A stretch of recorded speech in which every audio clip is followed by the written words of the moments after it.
त्यागी।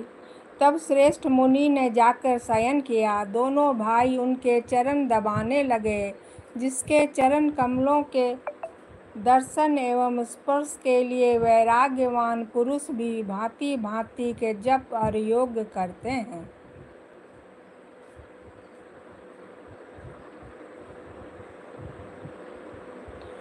तेई दो बंधु प्रेम जनु जीते, गुरुपद कमल पलोटत प्रीते।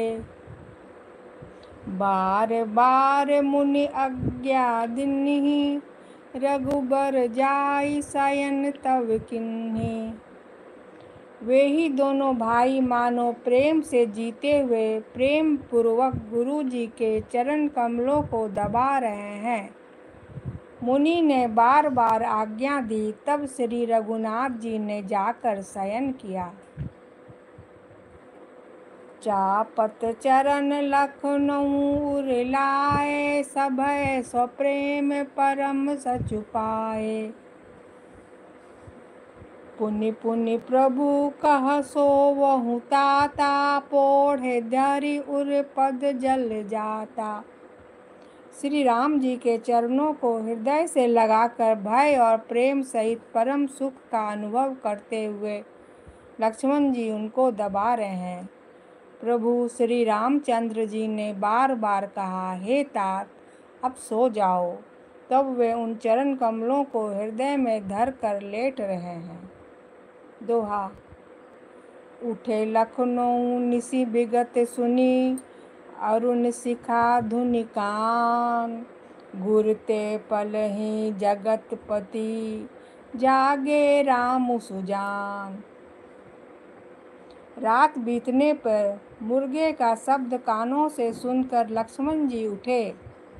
जगत के स्वामी सुजान श्री रामचंद्र जी भी गुरु से पहले ही जाग गए।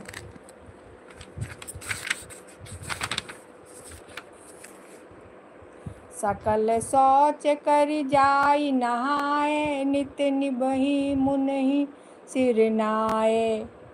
समय जानि गुर आय सुपाई, लेन प्रसन्न चले दो भाई। सब शौच क्रिया करके वे जाकर नहाए। फिर संध्या अग्निहोत्री नित्य कर्म समाप्त करके उन्होंने मुनि को मस्तक नवाया। पूजा का समय जानकर गुरु की आज्ञा पाकर दोनों भाई फूल लेने चले गए।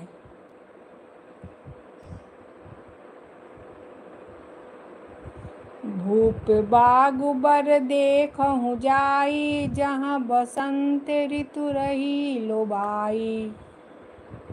लागे बिटप मनोहर नाना, बरन बरन बर बेली बिताना। उन्होंने जाकर राजा का सुंदर बाग देखा, जहाँ बसंत ऋतु लुभाकर रह गई है। मन को लुभाने वाले अनेक वृक्ष लगे हैं।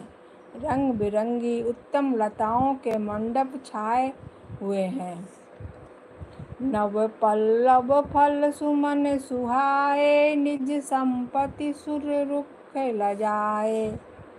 चातक कोकिल कीर चकोरा, कूजत बिहग नटत कलमोरा।